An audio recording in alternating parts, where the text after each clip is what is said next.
Përshëndetje dhe mirë se vini në tutorialin e radhës nga mësimi në Shqip. Sot do të shikojmë një fjalë kyçe e cila quhet distinct, që në gjuhën shqipe do të thotë i veçantë, unik, i ndryshëm. Për të sqaruar fjalën kyçe distinct do të përdorim të dhënat që kemi parë në tutorialet e shkuara, pra kemi tabelën people, e cila përmban informacione mbi persona të ndryshëm dhe mbi rrogat që këta persona kanë marrë kohët e fundit. Si që shikoni, tabela përfundimtare përmban vlera të përsëritura të emrit. Pra, për shembull, emri Alice është përsëritur disa herë dhe kështu me radhë. Mund të kemi kërkesa të ndryshme që ne të kthejmë një rezultat përfundimtar të përdoruesi, si për shembull një listë me të gjithë personat që ndodhen në këtë tabelë. Në qoftë se dëshirojmë të kthejmë vetëm emrin dhe mbiemrin, mund të shkruajmë name, surname dhe po ta ekzekutojmë këtë skript, do shikoni që kemi një tabelë të re e cila përbëhet nga kolona name, surname, mirë po vlerat janë të përsëritura.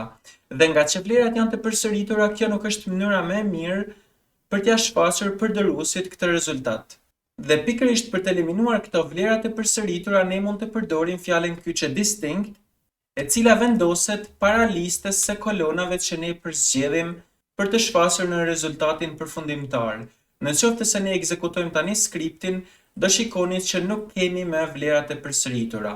Pra me pak fjalë, baza të dhënave vlerëson çdo rrjesht dhe krahason me rrjeshtat e tjerë. Në qoftë se dy rrjeshta përputhen sipas vlerave të gjitha kolonave, atëherë njëri nga këta dy rrjeshta eliminohet. Pra, në rastin ton, dy rrjeshta quhen të njëjtë nëse emri i tyre përputhet dhe mbiemri i tyre përputhet.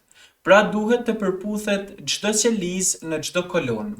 Dhe këtë mund ta vëmë re duke shtuar një kolon tjetër salary. Në qoftë se ne ekzekutojmë këtë skript, do shikoni që uniciteti sipas emrit bie. Pra, emri Alice është përsëritur përsëri shumë herë.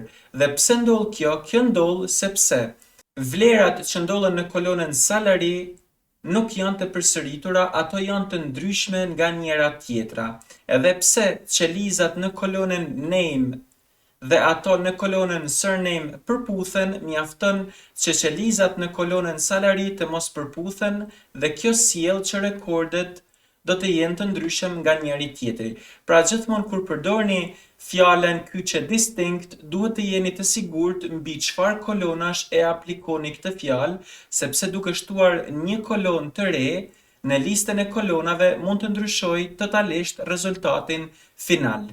Fjala kyçe distinct është e mirë në momentin kur ne dëshirojmë të marrim disa nëngrupe të vogla kolonash, siç deshem në rastin aktual kur duam të ekstraktojmë vetëm emrin dhe mbiemrin dhe jemi të sigurt që në raste të tilla fjala kyçe distinct nuk do të na shkaktojë probleme. Kjo është të gjitha çfarë kemi përgatitur në këtë tutorial, bashkë miropafshim në tutorialin e radhës.